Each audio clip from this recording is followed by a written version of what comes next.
Ah, ideias, ideias, ideias. Se você é desses que vive cheio de ideias e sofre por colocá-las ou não pra fora no mundo, esse papo é pra você. Ele pegou e pagou.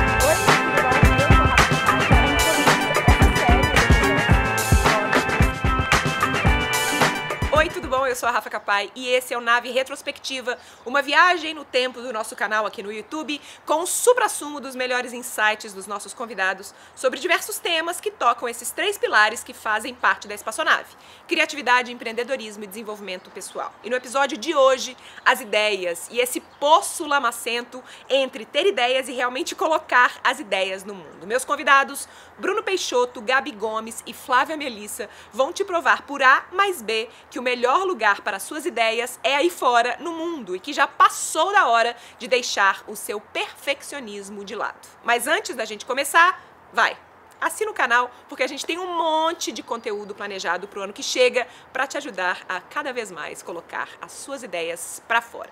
Com vocês, Nave Retrospectiva. E eu fico me perguntando, por que você acha, pensando aí do ponto de vista de eras e de mudança de eras, por que a gente ainda é tão apegado à perfeição dos projetos, né? Por que a gente não consegue abrir mão disso que é perfeito para começar a fazer alguma coisa? Bom, essa pergunta ninguém tinha me feito, mas assim, respondendo de bate-pronto, eu imagino duas questões. Primeiro, a nossa capacidade imaginativa mesmo, sabe? Felizmente a nossa espécie tem essa capacidade linda de criar coisas num campo que não é material. E isso é apaixonante para nós mesmos, né? Então a tendência é que todo ser humano ele tente criar coisas mais complexas do que a necessidade. O Osho mesmo, eu nem sei se é legal falar hoje em dia do Osho, porque depois do Wild Wild Country ele tem uma... Algumas pessoas, nossa, mas ele era maluco e tal, mas antes disso eu já tinha lido várias coisas, inclusive um livro chamado O Livro do Ego. E no Livro do Ego, uma das primeiras frases é: a simplicidade ela não é glamurosa, né? Ninguém busca uma vida simples, no sentido de com poucas coisas, morando perto do trabalho, comendo coisas mais simples em termos de refino gourmetizado e tal. Então a simplicidade ela não é glamurosa. E eu acho que existe uma tendência nossa de tentar multiplicar as nossas ideias justamente para torná-las mais complexas, o que mostra um certo investimento de energia, né? Quanto mais coisa tem, parece que mais a gente trabalhou para aquilo.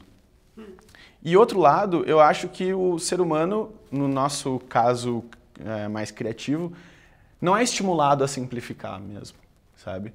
A gente é estimulado a criar coisas mais difíceis, mais complexas e mais demoradas.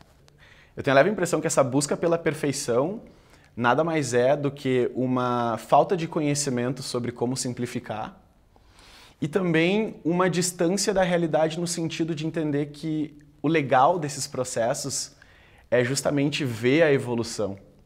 Então, eu não tenho tesão nenhum de lançar um projeto perfeito. Eu tenho tesão de lançar um projeto mais ou menos e deixando perfeito, aprendendo no caminho, ouvindo feedback, mexendo, mudando. Acho que isso é o legal, né? Lançar perfeito, tá aí. E aí? Acontece o quê? Então, eu acho que é mais ou menos por aí, assim. Quando a gente fala dessa história de simplificar os projetos, né? A frase, tá até ali, inclusive, feito, pega o quadrinho aí. É melhor que perfeito. Feito é melhor que perfeito, você consegue? E feito é melhor que perfeito, né? O feito é que é melhor mesmo. E aí as pessoas acham que a gente está falando sobre desleixo. Não. E não é desleixo. Agora a sua fala me deixa mais claro ainda que a gente... eu não tinha sacado essa parte. Não é fazer mal feito, é fazer simples, né? Queria que você falasse um pouco sobre isso, assim.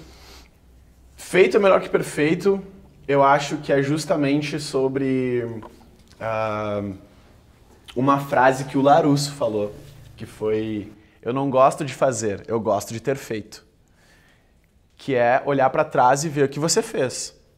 E nesse sentido, óbvio que é uma coincidência linguística, né? Feito é melhor que perfeito, mas também é uma coincidência em termos de comportamento das pessoas. A gente, como tende a buscar a perfeição, muitas vezes não faz. E criativamente eu acho que o legal é fazer. Então, o convite dessa frase para mim é: Pensa em fazer e depois pensa em deixar perfeito. Não pensa em deixar perfeito correndo o risco de não fazer, sabe? E eu não sei vocês, mas, pô, a quantidade de pessoas que eu conheço, que não necessariamente são amigos, mas as pessoas que eu conheço, que deixaram de fazer em busca da perfeição, é alta. Né? E eu tenho a leve sensação de que muitas pessoas deixam de fazer por causa desse namoro com o projeto platônico. Assim, ah, não, mas é que se não for assim eu não quero fazer. Poxa, mas não é sobre esse lugar, é sobre fazer. E sobre ficar confortável com esse fazer. Eu percebo na minha prática, né? Eu sou uma perfeccionista em processo. E eu vejo, diferentemente de você, eu vejo claramente um antes e depois na minha vida, assim, quando eu realmente comecei a fazer mais e pensar menos perfeitamente a respeito das ideias. Mas mesmo sendo essa pessoa que hoje é treinada nesse jeito de pensar, vez ou outra o meu cérebro me leva de novo para lá. E aí tem um projeto que é mais especial e eu sei que ele tá guardadinho aqui, não, uma hora vai dar. Não, peraí. Você tá passando pela lição de novo, né? Porque, de novo, eu tô indo para esse lugar de achar que aquele projeto tem que ser perfeito. E eu falo, gente, eu já aprendi essa lição. Simplifica para ele acontecer. Então, mesmo com essa experiência, vez ou outra eu volto para esse lugar, sabe? É treino, né? Não é de uma hora para outra, eu acho. A gente treinar a ficar mais confiante com o que já existe, com o que já tem, né? Exato. Eu também não quero soar como se tudo tivesse que ser simples, pequeno, barato e fácil. Eu acho que essa minha fala ela está muito no campo do projeto paralelo, da experimentação, da tentativa de criar alguma coisa nova. Um projeto embrionário, né? Profissionalmente, eu como diretor de criação da Shudeshit, fui, né? Não estou mais na Shudeshit e não estou mais na Cosmonauta também, eu queria os melhores projetos para os nossos clientes. Ponto final. Agora, como na minha vida, o meu TCC na faculdade foi projetos paralelos e vida profissional, influências recíprocas. Tipo, como é que os projetos paralelos ajudam na minha vida profissional e como é que a minha vida profissional ajuda nos meus projetos paralelos. Então, existe um outro tipo de trabalho que é esse trabalho menos responsável, né? Que muitas vezes é onde a gente dedica a nossa paixão, o nosso interesse, a nossa qualidade não remunerável, digamos assim. E aí eu acho que dá para simplificar. E eu gostaria de deixar clara essa diferença, assim. Trabalhos profissionais, tipo, você está sendo pago para fazer e tal, tem que ser muito bom, tem que ser impecável. O que não quer dizer que seja complexo, difícil, grande e problemático. Sim, pode ser simples. Não é desleixo, é simplicidade, né? Pode ser incrível, simples. Pode ser muito bem feito, muito bem cuidado, sendo simples, né? Exato, acho que é isso. E pode ser super complexo e ser mal executado. Então, e brega. Pega o Que Ônibus Passa Aqui, por exemplo, que é um projeto super simples, super barato e com uma entrega muito legal.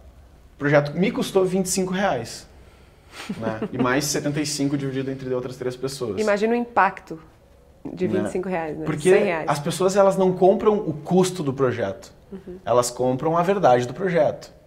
Então, o início desse projeto era mega complexo. Era um adesivo grande, onde a gente ia colar em todos os pontos de ônibus com mapa, telefones importantes, itinerário de todas as linhas que passam ali e tal. Se tem hospital perto, se tem restaurante, ia fazer tipo um mapa desses gringos, assim. E a gente, imagina, não consegue fazer.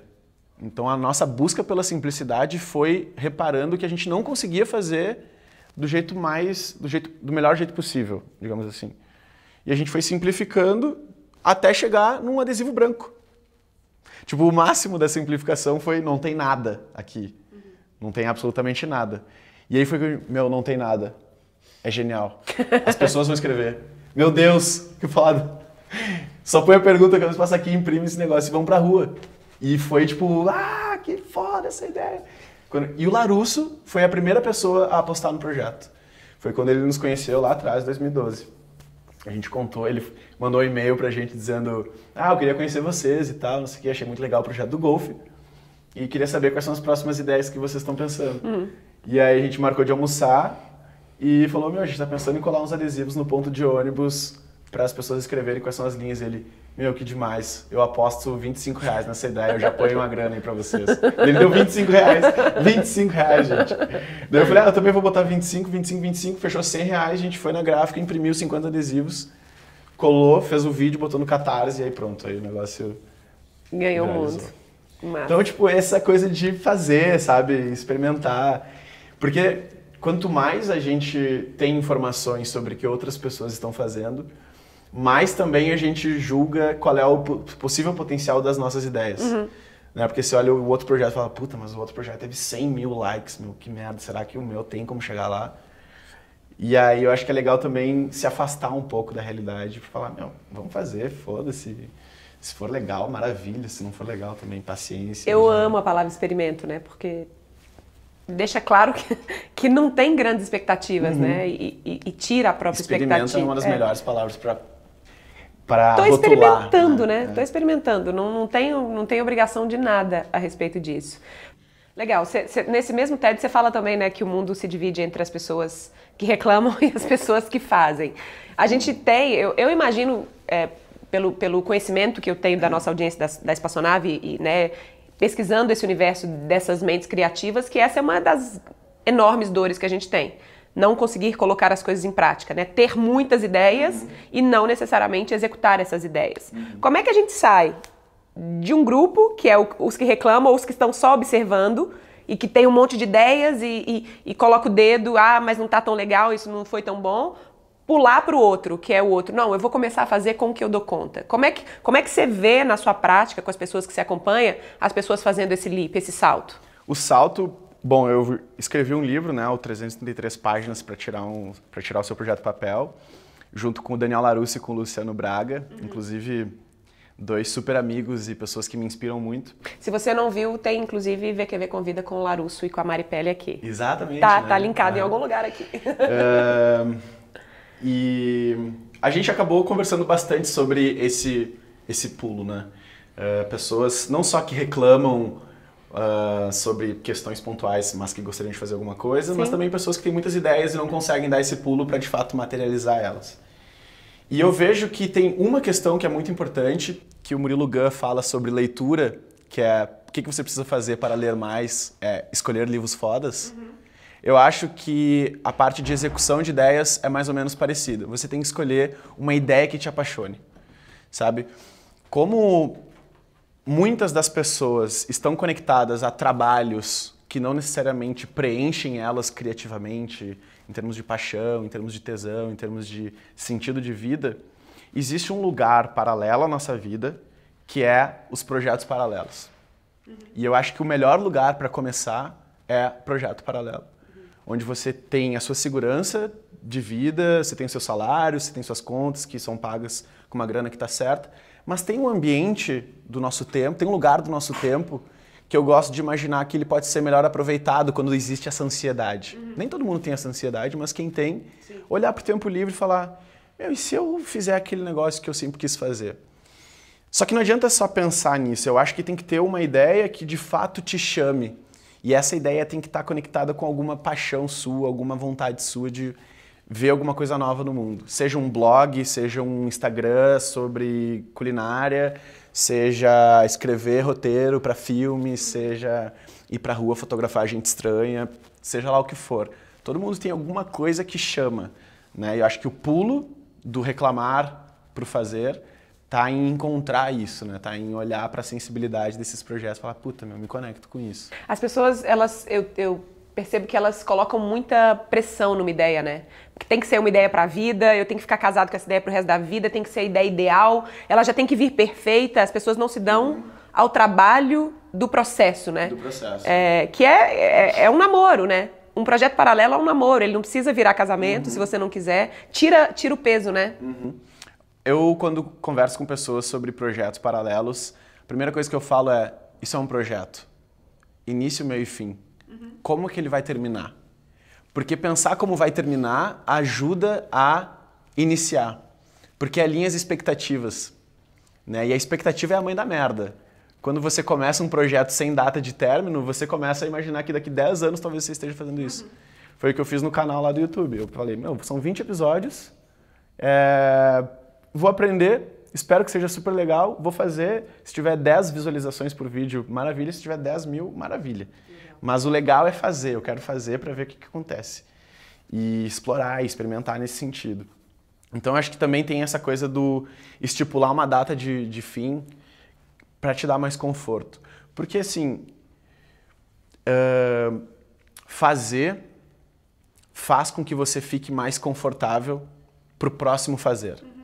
E você vai entendendo como é que a coisa funciona até que isso vira o seu modus operandi, né? Você sabe que pode testar, que pode ser menor, que pode ser mais simples, que pode ser mais barato, que pode estar feio, que pode estar mais ou menos. Porque no último tava mais ou menos e funcionou, tava meio feio e funcionou, tava meio barato e funcionou, né? E aí você vai entendendo a dinâmica e vai aprendendo com o processo. E eu acho que existe esse lugar onde as pessoas tendem a acreditar que um projeto vai salvar ou vai ser tipo a fonte de motivação, a fonte de inspiração para ela. E não precisa, o legal é explorar um monte de coisa, né? Fazer um monte de coisa diferente. Massa, se você fosse começar um projeto do zero agora, vamos tentar dividir em etapas para clarear para as pessoas como é que elas podem começar um projeto, que seja um projeto paralelo ou alguma outra coisa. Colocar uma ideia em ação. Na sua cabeça, quais são os passos ideais para colocar uma ideia em ação, de forma simples? Tá, vamos lá. Eu acho que o primeiro passo para tirar um projeto do papel é botar o projeto no papel. Então tem que escrever sobre o projeto. De verdade, abrir o Google Docs e começar a escrever tudo que está na cabeça. Ah, eu penso que o nome pode ser tal, eu quero fazer um canal no YouTube sobre isso, isso e aquilo, acho que os primeiros episódios poderiam ser esse. Não tem framework, não tem tipo perguntas para responder, é só tirar... Download. Fazer o download e falar, imprimir, tá aqui, primeiro rascunho da minha ideia de projeto. Beleza, botei no papel.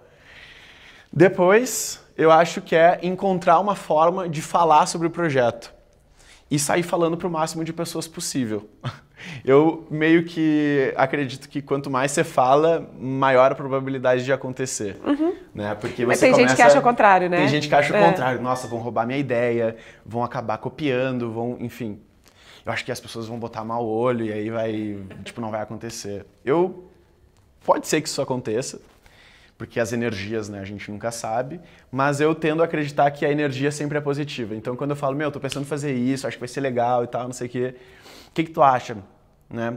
Onde é que você melhoraria? O que você acha desse conceito? Faz sentido, não faz sentido? E se fosse outra coisa? Então, eu fico provocando para pegar feedback. Então, acho que a segunda etapa é isso. Você cutuca. Fico cutucando e adaptando sempre que tem uma informação nova. Puta, não tinha pensado nisso, né? Porque a gente não consegue pensar em tudo. Então tem isso, botar no papel, conseguir explicar para falar com mais pessoas. E repara que até agora não tem nada perfeito, né? Você assume que o projeto está em fase embrionária. Terceira etapa, para mim, é o beta. Tipo, beleza, eu tenho o meu projeto platônico, que seria perfeito, um canal no YouTube, que também tem um site, as pessoas mandam comentários, e aí vai ter um curso e não sei o quê, daí as pessoas vão poder pagar e tal. Tá, mas como é que começa? É um vídeo. Tá, que vídeo é esse? Aí é o piloto, né? Projeto piloto. Então, é um projeto piloto. E eu acho que a quarta etapa, antes de continuar, é roteirizar o processo. Tipo, o que eu gostaria que acontecesse daqui pra frente depois do piloto. Porque desenhando o que você gostaria que acontecesse, você pode pedir ajuda. Então, a quarta etapa, na minha cabeça, é pedir ajuda. Porque você não tem a necessidade de fazer sozinho, você não precisa assumir esse fardo sozinho. E, inclusive, não é tão legal fazer sozinho. Né? Fazendo agora o canal de YouTube, eu pensava, puta, seria tão irado se tivesse alguém ajudando a editar, se tivesse alguém meio que criando roteiro junto comigo, porque você fica muito preso na sua cabeça, né? É legal porque você desenvolve várias habilidades, mas você fica muito preso. Então, a quarta etapa, para encerrar essa fase 1, né, eu acho que é pedir ajuda, abrir e convidar mais pessoas para integrar o time. Na sua opinião, qual você acha que são os principais desafios de quem tem dificuldade de executar ideias? São vários desafios e eu não sei se todo mundo tem os mesmos. Claro. Mas eu acho que o primeiro desafio... Não tem ordem, tá? Eu vou falar os que me vêm à cabeça agora.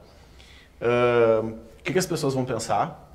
Então, o medo do julgamento. Rejeição, da rejeição, da qualidade, né? Pô, fulano fez um negócio ruim, feio, chato, sem graça. Então, assim, o que as pessoas vão pensar sobre isso? Tem medo de queimar a reputação de alguma forma, né? Que é um pouco uma insegurança baseada na sua suposição do que os outros vão pensar. Na sua própria expectativa, né? Tipo, você cria um lugar onde as pessoas não gostaram. Ao invés de criar um lugar onde as pessoas gostaram daquilo que você fez. E eu acho que esse é um medo, ou um desafio, uma barreira, que não leva a muitos lugares, porque as pessoas sempre vão pensar alguma coisa. Se você fez, elas vão pensar, nossa, que legal que fez, ou... Que merda. Nossa, que merda que você fez, ou que legal que é o conteúdo, ou que merda que é o conteúdo. Então, se você quiser imaginar todas as probabilidades de pensamento das pessoas, você vai gastar a sua vida inteira imaginando tudo que as pessoas podem pensar. Então, acho que esse é um lugar que não leva a lugar nenhum. Outro é tempo. Então, as pessoas tendem a achar que não tem tempo. E todo mundo tem tempo, só não tem, talvez, uma clareza sobre as prioridades, né? E quando é uma prioridade para você, você faz. O Paraíso do Golfe a gente fez num domingo de manhã chuvoso, 1º de maio, feriado. Todos os nossos amigos estavam na praia e a gente, vamos fazer essa ideia acontecer, nós vamos jogar golfe nos buracos. Tipo, a gente já tinha mapeado todos os buracos das ruas, dos bairros que a gente morava perto. Fez um mapinha com os buracos, assim, tamanho do buraco, sabe? Profundidade do buraco. Tipo, mapeamos tudo. Compramos não, a gente escolheu uma roupa meio parecida e foi jogar golfe, ou seja, a gente queria fazer, então o tempo não era uma questão. Muitas pessoas falam do tempo, mas não percebem que estão gastando tempo no celular, no Instagram. Tipo assim, literalmente 2 horas por dia no Instagram. 2 horas num projeto paralelo por dia é coisa pra caramba, né? Dá pra fazer muita coisa. Num freela, em qualquer lugar. Tipo, 2 horas de trabalho focado rende muito. Sim. Eu acho que tem um lugar também do desconhecimento. Não sabe fazer aquilo que gostaria de fazer. E aí eu acho que tá uma sacada, assim, que é você tendo uma ideia e percebendo que não sabe fazer ela, você adapta a ideia para aquilo que você sabe fazer. Por exemplo, eu pensei em fazer um site que é de dicas de receitas para solteiros. Mas eu não sei fazer um site.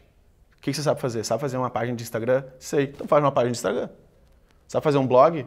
Sei. Então faz um blog, não faz um site. Sabe? Aí, tipo, as pessoas tendem a colocar a responsabilidade do desconhecimento como a razão pela qual elas não estão fazendo alguma coisa. Sendo que elas podem adaptar a ideia para aquilo que elas sabem fazer. Então tem isso, né? O que as pessoas vão pensar, tempo, falta de conhecimento, a adaptação do conhecimento para aquilo que elas sabem.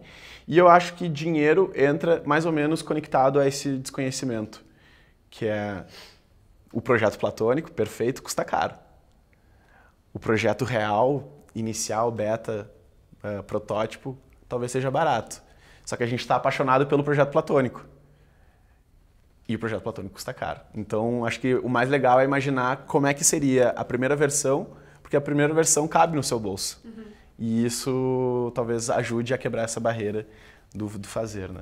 Tem muitas outras questões, mas essas 4 talvez sejam as que mais pegam, ou pelo menos são as mais usadas. Como é que você convence uma pessoa de que um projeto tem que nascer imperfeito? Como é que você quebra essa sensação no outro de que esse projeto, putz, não, mas ainda não tá desse jeito, me dá mais 3 meses para eu continuar esse livro, nossa, o site não tá tão bom ainda. Como é que você convenceria alguém que tá nesse processo? Bom, eu nunca tentei convencer ninguém. Como é que você inspiraria alguém a pensar diferente? Eu acho que talvez eu acredito que a coisa mais importante que exista dentro de um projeto é o coração do projeto, que é a verdade. Né? Todos os projetos que eu me envolvi, eu tentei trabalhar em cima de uma verdade. Por exemplo, o primeiro projeto paralelo que eu tive foi um blog chamado Coisas que os meus amigos fizeram que eu gostaria de ter feito. .blogspot.com onde eu fazia posts sobre coisas que meus amigos tinham feito que eu gostaria muito de fazer. Então, naquela época, isso foi 2008, eu já tinha essa coisa de querer fazer alguma coisa, mas eu nunca tinha feito nada. Então a primeira coisa que eu fiz foi falar das coisas que outras pessoas fizeram. E era um blog super feio, sabe? Mal escrito, com um monte de erro de português e tal. Mas era verdadeiro pra mim. Tipo, eu adorava conversar com as pessoas e saber o que elas tinham feito e falar sobre aquilo depois. Então tem a verdade, o coração da ideia que ela precisa ser preservada. E eu acho que tem como fazer o projeto acontecer mais simples, guardando esse coração. E quando você percebe que as pessoas entendem a verdade, você começa a trabalhar a partir da verdade, tipo o Golden Circle, sabe? O porquê, como e o quê. Do Simon Sinek. Do Simon Sinek, que fala justamente sobre as pessoas comprarem o porquê que você está fazendo aquilo. E não o quê. E não o quê. Tipo, as pessoas não compram o seu site lindo, compram o conteúdo do seu site. As pessoas não compram o seu Instagram com vários posts, compram o conteúdo do seu Instagram. Então, a verdade eu acho que é o mais importante. Talvez a forma mais legal de inspirar uma pessoa a aceitar que pode ser mais simples é mostrando que a verdade dela é muito legal e que as pessoas vão gostar disso, independente da forma. A forma, para mim, é legal de ver, porque é onde a gente consegue explorar criativamente algumas coisas, mas o conteúdo é o que mais me interessa, assim. Você busca referências de vários lugares, você está sempre antenado sobre coisas, linguagens criativas, coisas legais que estão acontecendo. Então, como é que você se alimenta criativamente e você já conseguiu mapear como é que funciona o seu processo criativo? Quando você vai criar uma nova coisa, como é que funciona de uma faísca, porque eu sei que você tem várias durante o dia inteiro, como é que funciona uma faísca que nasce e você fala, essa eu vou cuidar e vou levar para realizar alguma coisa, e essas eu não vou cuidar e não vou realizar? É a dor, né?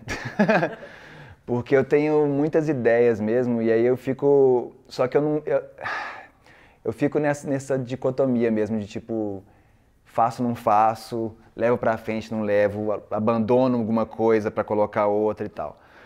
Só que eu tava estudando isso de novo, fazendo uma pesquisa recente sobre como organizar essas ideias e tal.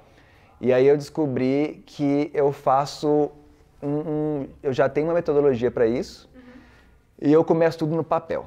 Então eu gosto de escrever. Por muito tempo eu fiquei apresentando o Nem Fudendo, né, que é essa série que eu falo sobre cinema no YouTube, que foi para televisão depois, ficou 3 temporadas lá no Prime Box. Eu escrevia o roteiro inteiro à mão, e aí davam tipo 19 páginas, eu decorava aquilo. Eu lembro disso e eu ficava no seu pé. Quanto tempo que você está gastando para fazer esse roteiro? Isso. E eu decorava o texto, performava o texto, editava o vídeo. Aí você falou, cara, faz com um prompter. Eu, não quero prompter. Aí eu fui pro prompter, comecei a fazer, escrevia isso, 3.500 palavras, lia, né, na câmera ali na lente e tal. Só que perdia em outro lugar e tal, não sei o quê. Dessa espontaneidade. Mas ganhava muito tempo, porque a produção ficava muito mais rápida. Aí eu comecei só a escrever, né, no computador e tal. Recentemente eu mudei o jeito de fazer os vídeos de novo. E aí eu voltei a escrever à mão. E aí nossa, abriu de novo um super campo. Então eu gosto muito de escrever. Eu acho que... E o que eu estava estudando é isso, que quando você escreve, no meu caso, né, quando eu escrevo, o que eu sinto de volta é a não restrição de usar ali Arial 12 para escrever um texto e poder estender uma palavra, grifar, e a coisa da mão... O seu processo é quase tátil. E é uma ilustração da letra, né? Porque eu posso fazer o que eu quiser com a página. Então eu posso circular, posso fazer um desenho, posso fazer um quadrado, posso fazer uma super letra virar a página. Me traz... Só de estar escrevendo a ideia, essa parte da criação já pode ser uma expressão, né? Uma página. Então, quando eu pego o meu caderno com todas as ideias dos últimos vídeos dos últimos 2 meses e vou passando as páginas, já é bonito, já é um lance, entendeu? Então... Eu acho que está aí. Se eu tenho a faísca e foi para o papel, já tem uma semente. Se eu tenho uma ideia e fico com ela, posso até falar sobre ela com amigos e tal, durante uns 2, 3 dias, mas não saiu disso, então não é que era uma ideia que eu queria colocar num vídeo e tal. Porque quando eu coloco da cabeça para o papel, do papel para a câmera, da câmera para o computador, essa história de publicar um vídeo, é uma história mesmo, né? Até tem várias fases e assim, é um namoro com aquele vídeo. Ah, mas você postou de hoje para amanhã. Tá, mas eu tô lendo isso faz um mês que eu tô mastigando aquilo, uma semana que eu tô afinando as coisas, cobrindo com a imagem e tal. Então são horas e horas dedicadas para fazer um vídeo. Não é que brotou, saiu, acabou, né? Então tem faíscas que não valem a pena esse investimento. E tem faíscas que valem, e tem faíscas que são maiores, né? Porque uma coisa é um vídeo, uma coisa é uma cena, é um curta, é um roteiro para uma coisa maior, um curso, que aí é muito mais horas de investimento, né? E especificamente suas referências, onde é que você busca? Como é que você... Eu sei que você assiste muito vídeo, como é que você busca referências, assim? É difícil essa, né? Porque acho que a primeira que eu busco é mais mainstream, né? Então, filmes que eu gosto, aí eu vou atrás dos diretores que eu gosto, aí eu vou entender se eles fizeram alguma coisa antes, aí eu vou entender se tem alguma coisa antes que eles fizeram que é pequeno, que é mais próximo do que eu posso interessar por fazer. Vou entender quem é que escreveu esses roteiros, quem é que fotografou esses roteiros, ver o que essa galera fez. Você faz Eu pesquiso, cara, e vou fazer um fichamento. Então, mas tem umas coisas bem por fora também, né? Então, isso a gente tá falando de vídeo, né? Porque se for de outra coisa, tem os autores que eu gosto, tem as músicas que eu gosto, e aí eu vou entender de onde que vem essa galera. E acontece muito de uma pessoa fazer mais de uma coisa, e aí já me interessa mais. Mas o que eu adoro mesmo é quando alguma dessas figuras tem um site e ele tem uma newsletter. Eu fico puto quando eu chego num site e não tem newsletter, porque aí não tem um inside eye lá, né? Tipo, alguém lá dentro, a mosquinha que fica na sala, né? Ah, queria ser uma mosquinha no ateliê de tal fulano. Mas, então, isso, eu fico muito tentando achar onde começou a germinar esses talentos, vai.